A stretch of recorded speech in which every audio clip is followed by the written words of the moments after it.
Guys, कैसे हैं सारे? आई होप अच्छे होंगे। लास्ट वीडियोस में आप लोगों को समझ आया होगा, तो अब एक नया क्वेश्चन करते हैं। ये भी एक्सरसाइज 8.1 का ही क्वेश्चन है, क्वेश्चन नंबर 9। तो सबसे पहले जो क्वेश्चन में ये कहता है कि हमारे पास एक राइट एंगल ट्राइंगल है जिसमें राइट एंगल बी पे है और हमें सिर्फ इतना गिवन है कि tan a is equal to 1/√3। तो यही हिंट है, इससे ही क्वेश्चन होगा पूरा। देखो, अभी तक जो मैंने क्वेश्चन कराए थे लास्ट वीडियो से, उसमें क्या था कि tan a का ही दिया होता था हम लोगों को एंगल a, और एंगल a में ही cos a या sin a या समथिंग cos a के पूछ लेता था। लेकिन अब थोड़ा सा अपग्रेड हुआ क्वेश्चन कि साइन का ए पूछा और कॉस का सी पूछ लिया, कॉस का ए पूछ लिया, साइन का सी। तो बेसिकली मेन चीज हमारी ये है कि हम लोगों को पहले तो तीनों का में परपेंडिकुलर, बेस और हाइपोटेनियस पूरे ट्राइंगल में हम लोगों को पता होना चाहिए। ठीक है, तो सबसे पहले मैं देखता हूँ कि हम लोगों को दिया है कि tan a is equal to 1/√3। ठीक है, तो tan किसके बराबर होता है बच्चों? tan बराबर होता है P/b। बिल्कुल वैसी है, अभी तो आप लोगों को आता ही होगा। तो हमें पता है कि एंगल A के अपोजिट जो भी साइड होगी वो हमारी परपेंडिकुलर होगी। तो एंगल A हम लोगों का ये है, तो एंगल A के अपोजिट साइड BC है, तो BC हमारा परपेंडिकुलर हो गया। तो परपेंडिकुलर के सामने कितना है? 1। तो यहाँ पे हम लिख देना चाहिए ये 1 हो गया। और बेस कितना है? √3। तो परपेंडिकुलर के अलावा जो बचा वो बेस, तो ये हमारा √3 हो जाएगा। ठीक है, तो हमें हाइपोटेनियस नहीं पता, तो हम लोग हाइपोटेनियस बिल्कुल वैसे निकालेंगे। इन ट्राइंगल ABC हमारा हाइपोटेनियस क्या होता है आपको पता ही होगा। h² इज इक्वल थ्योरम क्या होती है?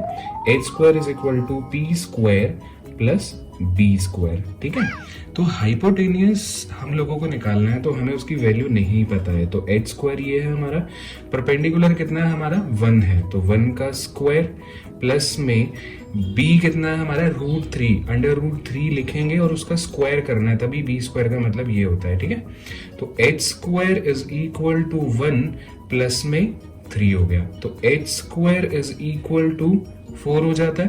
और हमें पता है स्क्वायर हटता है तो रूट आएगा। ठीक है, तो स्क्वायर रूट आया और हमें पता है कि ये पेयर में 2 × 2 होता है, तो आंसर हमारा आ जाएगा। तो बच्चों हमारा हाइपोटेनियस भी निकल गया। ठीक है, अब हमें चाहिए क्या क्या वो देखो, उसके अकॉर्डिंग हम सारी चीज़ें निकालेंगे। सबसे पहले देखो हमारे पास tan a है, हम लोगों को साइन का a चाहिए, cos का a चाहिए, तो मतलब sin a cos a निकलना चाहिए, cos c और sin c निकलना चाहिए, उससे सारा निकल जाएगा। तो सबसे पहले हम बात करते हैं sin a की। तो sin a के लिए हमें पता है फॉर्मूला लिखना ज़रूरी है, अदरवाइज मार्क्स कट जाएंगे। तो P/h होता है। तो एंगल a के अकॉर्डिंग आप मुझे बताएं परपेंडिकुलर कौन सा है? सोच लिया होगा। तो एंगल A के अकॉर्डिंग हमारा BC होगा। ठीक है ना, क्योंकि उसके अपोजिट साइड BC है। और हाइपोटेनियस तो फिक्स्ड है हमारा, H हाइट नहीं होती, प्लीज ध्यान रखना। H stand for hypotenuse. ठीक है, तो AC हमारा हाइपोटेनियस आ गया। तो sin A is equal to BC हमारा कितना है? हमें पता है कि ये एंगल A के लिए परपेंडिकुलर, तो BC हमारा परपेंडिकुलर कितना है? 1। और अपॉन में अगर हम हाइपोटेनियस निकाले तो हाइपोटेनियस हमारा अभी आया है कितना? 2। ठीक है गाइस, तो हमारा sin A आ चुका है। अब हम लोगों को निकालना है cos A। तो cos A के लिए आप लोगों को फॉर्मूला पता है, बेस अपॉन में हाइपोटेनियस होता है। तो एंगल A के अकॉर्डिंग अगर परपेंडिकुलर मेरा BC है तो बेस मेरा ऑब्वियसली AB हुआ, है ना। तो cos A is equal to base हमारा AB। ठीक है, और हाइपोटेनियस कितना हो जाएगा हम लोगों का? हाइपोटेनियस हो जाएगा AC। ठीक है, तो A के अकॉर्डिंग हमारा बेस है AB, तो AB अगर हम निकालेंगे तो √3 है। √3 अपॉन में AC जो मेरा हाइपोटेनियस फिक्स्ड है, हमने जो निकाला है 2। बच्चों 2 इज ग्रेटर देन √3। ठीक है, तो सोचने की जरूरत नहीं कि ये हाइपोटेनियस बड़ा ही होता है। ठीक है, तो cos A भी आ गया हमारा √3/2। cos C is equal to B/h होता है। तो मैंने ये तीनों साइड्स लिख ली है, A के अकॉर्डिंग लिख लिया। देखो एक बार बस तीनों डिसाइड होना चाहिए। हाइपोटेनियस सबसे बड़ा 2 निकाल चुके हैं, ये 1 है, A के हिसाब से परपेंडिकुलर चेंज होता रहेगा, ये √3।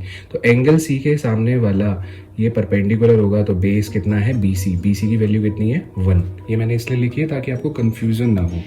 तो ये 1 हो गया, अपॉन में हाइपोटेनियस हो गया हम लोगों का 2। ठीक है। तो P बाय H, तो एंगल C के हिसाब से अगर ये बेस है तो ये P हुआ परपेंडिकुलर, तो AB हो जाएगा हमारा परपेंडिकुलर, और हाइपोटेनियस हम लोगों का फिक्स है AC। तो AB की वैल्यू कितनी है भाई, लिख चुके हैं √3, ठीक है, अपॉन में AC है हाइपोटेनियस विच इज 2।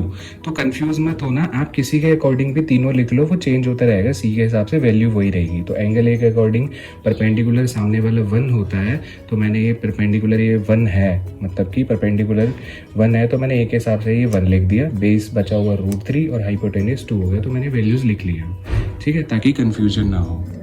ठीक है गाइज, तो आपने अभी निकाला है हम लोगों ने sign A cos A sign C cos सी, बस अब हमें वैल्यू पुट करनी है और हम लोगों का आंसर आ जाएगा बहुत इजीली। तो साइन ए कुछ भी साइन नहीं है, उसका मतलब वो मल्टीप्लाई है कॉस सी के साथ में, then plus cos A multiply है साइन सी के साथ में। आप वैल्यू पुट करो और आंसर आ जाएगा। साइन ए मेरा यहाँ पे 1/2 है, मल्टीप्लाई में कॉस सी मेरा ये रहा 1/2, प्लस में कॉस ए मेरा √3/2 है, और इनटू में साइन सी मेरा √3/2 है, ठीक है। तो पहले मल्टीप्लाई होता है बोर्ड मार्क्स के हिसाब से, दोनों मल्टीप्लाई होंगे देन ऐड होंगे, ठीक है। तो हाफ इंटू हाफ, तो 1 इंटू 1 ऊपर 1, 2 इंटू 2 नीचे 4, प्लस में आपको पता है √3 इंटू √3 3 होता है, अपॉन में 2 इंटू 2 4 होता है। तो अगर आपका बेस सेम है तो दोनों टर्म्स ऐड हो जाएंगी, और ऐड होने के बाद 1 + 3 4/4 कटने के बाद आंसर आएगा मेरा 1, ठीक है। ये था हमारा फर्स्ट पार्ट, तो ठीक है, हमने अभी फर्स्ट पार्ट किया था। अब इसका सेकंड पार्ट करेंगे, cos A cos C minus sign ए और साइन सी हमें निकालना है, मतलब कि कॉस ए मल्टीप्लाई है कॉस सी के साथ में, फिर साइन ए साइन सी से मल्टीप्लाई करो और उन दोनों को माइनस कर दो। तो पहले इनकी वैल्यू लिख लेते हैं। कॉस ए कहाँ पे हमने निकाला, √3/2 हमने वैल्यू लिखी, इनटू में कॉस सी कितना निकाला है हमने, कॉस सी है 1/2, माइनस में साइन ए हमारा 1/2 है, और इनटू में साइन सी हमारा √3/2 है। आपको पता है √3 को 1 से मल्टीप्लाई, 1 से किसी को भी मल्टीप्लाई कर लो वही आंसर आता है √3। 2 इंटू 2 नीचे 4 हो गया, माइनस 1 को फिर से √3 से मल्टीप्लाई करोगे तो √3, 2 को 2 से मल्टीप्लाई करोगे तो 4। तो उसके बाद दोनों को बेस सेम है तो एलसीएम 4 ही आने वाला है और सेम वैल्यू रहने वाली है, और √3 से √3 कैंसिल होके हम लोगों का आंसर आ जाएगा 0/4, विच इज 0 को आप किसी से भी डिवाइड करो आंसर होगा 0। तो ठीक है गाइस, अब हम लोग कर रहे हैं question number 11 which is true और फॉल्स। तो इससे अगर आपका बेसिक कॉन्सेप्ट अगर आपका बहुत सही है तो आप इजीली कर लोगे क्वेश्चन को, और ये ज़रूरी भी है, क्वेश्चन 1 मार्क्स में हमेशा आएगा ये, ठीक है। तो सबसे पहला क्वेश्चन है, the value of the tan a is always less than 1। क्या हमेशा tan a की वैल्यू 1 से कम होगी? ऐसा ज़रूरी नहीं है, देखो, क्योंकि tan का जो फॉर्मूला होता है वो होता है P/B, परपेंडिकुलर अपॉन में बेस, ठीक है। क्या परपेंडिकुलर बेस से बड़ा नहीं हो सकता? ऐसी तो कोई कंडीशन ही नहीं है। तो tan a की वैल्यू तो हम परपेंडिकुलर 4 भी हो सकता है, बेस 2 भी हो सकता है कि नहीं हो सकता? तो ये कट के तो हमें 2 दे रहा है, क्या ये पर tan परपेंडिकुलर मतलब 1 से बड़ा नहीं आया? तो हो सकता है, तो ये फॉल्स होगा हम लोगों का, ठीक है। 1 से छोटा भी हो सकता है पर ज़रूरी नहीं है कि वो 1 से बड़ा नहीं हो सकता, ठीक है। ऐसी कोई कंडीशन नहीं है, ठीक है। तो सेकंड है कि sec a is equal to 12/5 for some value of angle A. तो देखो sec का फॉर्मूला क्या होता है। sec का फॉर्मूला अगर मैं बात करूँ यहाँ पे, cos का अपोजिट तो हाइपोटेनियस अपॉन बेस। तो एक चीज़ याद रखना, हाइपोटेनियस सबसे लॉन्गेस्ट होते हैं साइड, तो हमेशा एच बी से बड़ा होना चाहिए। तो आप खुद बताओ कि 12/5 पॉसिबल है? जी हाँ पॉसिबल है, बिकॉज 12 बड़ा है बी से, ठीक है। तो ये होगा हमारा ट्रू। अब अगला कि cos a is the abbreviation use for the cosecant of angle ए। अब आपको याद हो रहा होगा कि मैं बार बार एब्रीविएशन शॉर्ट फॉर्म क्यों यूज़ कर रहा था। तो cos जो होता है एब्रीविएशन, क्या कॉसिकेंट का होता है? नहीं, कॉसिकेंट का एब्रीविएशन तो कॉसेक होता है। कॉस का एब्रीविएशन, कॉस किसका एब्रीविएशन होता है? कोसाइन का होता है, तो इसलिए ये होगा फॉल्स।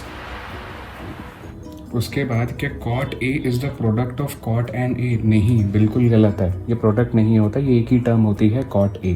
फिर sin theta is equal to P 4/3 नहीं हो सकता, क्योंकि देखो साइन का फॉर्मूला जो होता है वो P/H होता है, और हाइपोटेनियस कभी भी छोटा नहीं हो सकता। पी से, तो हाइपोटेनियस हमेशा बड़ा होगा परपेंडिकुलर से। तो इस केस में तो यहाँ पे हाइपोटेनियस तो 3 और पी बड़ा हो गया, तो ये हो ही नहीं सकता, पॉसिबल नहीं है, तो इसलिए ये फॉल्स होगा। ठीक है, ये छोटा सा बेसिक कॉन्सेप्ट था। Thank you.